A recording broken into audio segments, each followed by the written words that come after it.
And the excitement's building over here, I can assure you. There's one man who, in fact, has decided to take his son, who I think is equally motivated.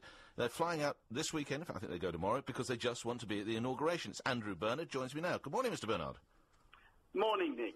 Why is it so important to you, and indeed to your 12-year-old boy, whose name perhaps you could give me, but not if you don't choose to? No, it's Dominic Bernard, Dominic. And I understand Dominic followed the election fairly closely as well.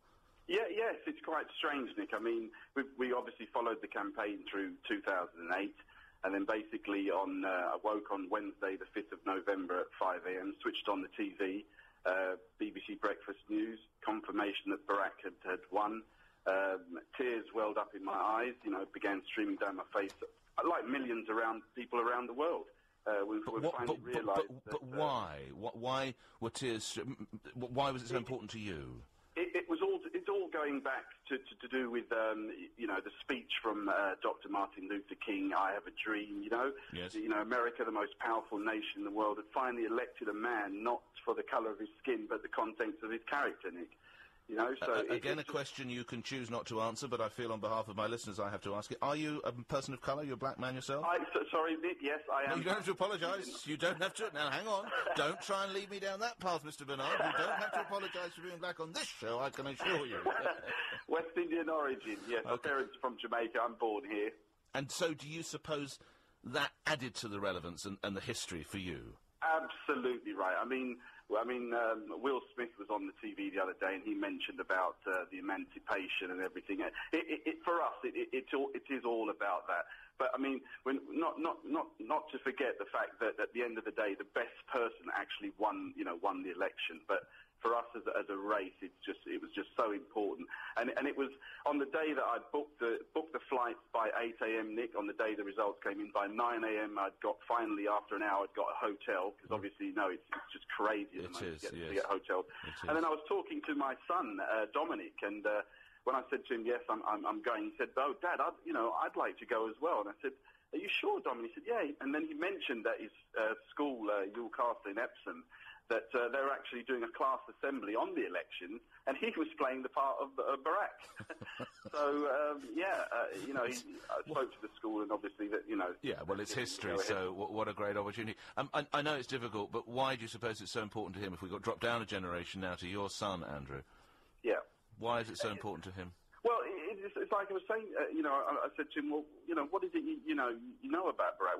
Why is it you want to go? And he was basically just saying that for him, the historical event, the fact that, a black man is going to be president of the U.S., and he would like to look back in years when he's talking to his children and grandchildren that, he was actually there on the day when it happened. So, well, good luck, happy landings. I hope you have a great time. I understand your son's doing a tribute that's available on YouTube as well. Yes, that'd be great if you don't mind me mentioning it. If they type in Dominic Bernard, all one word, no spaces, Dominic Bernard, you'll find that the video tribute album comes up, and please, if people have a look, he's worked hard on that, and I'm very proud of him. Millions are due in Washington for the inauguration, possibly trebling, even quadrupling the population of the capital. And they're coming from all over America, but from all over the world too. And Ben Gagan has been to meet some Britons who have made the journey to Washington. Is it going to be cold in America? It's going to be very cold. A father and son from Epsom getting ready to witness the last stage in Barack Obama's long journey to the White House. Andrew Bernard sees it as a journey all black people are part of. When the election result came through, he made up his mind to go. I'm sure, like millions of people, I just stood there and tears just welled up in my eyes and streamed down my face, and I realised the enormity of it. All the emotions were just flooding through, and at that point, I said to my wife, well, I really would like to be there. At 12 years old, Dominic Bernard has put his own Obama tribute on YouTube. There was no way he was going to be left behind. Ever since I was little, I've always been interested in black history, and I've always been. And he's the first black president anyone's ever seen, so I really want to witness that. And how do you think it's going to be on the day? Oh, I think it's going to be amazing. Like so many people, the Bernards have high expectations of the new president. But most importantly, they see him as a role model for the young. Music, yeah, your black artists and rappers and things like that, that's what they see, or you're an athlete, or you're a footballer. But doctors or someone like prime ministers, no, they don't look. Now you have the most powerful man in the world. It's a black man.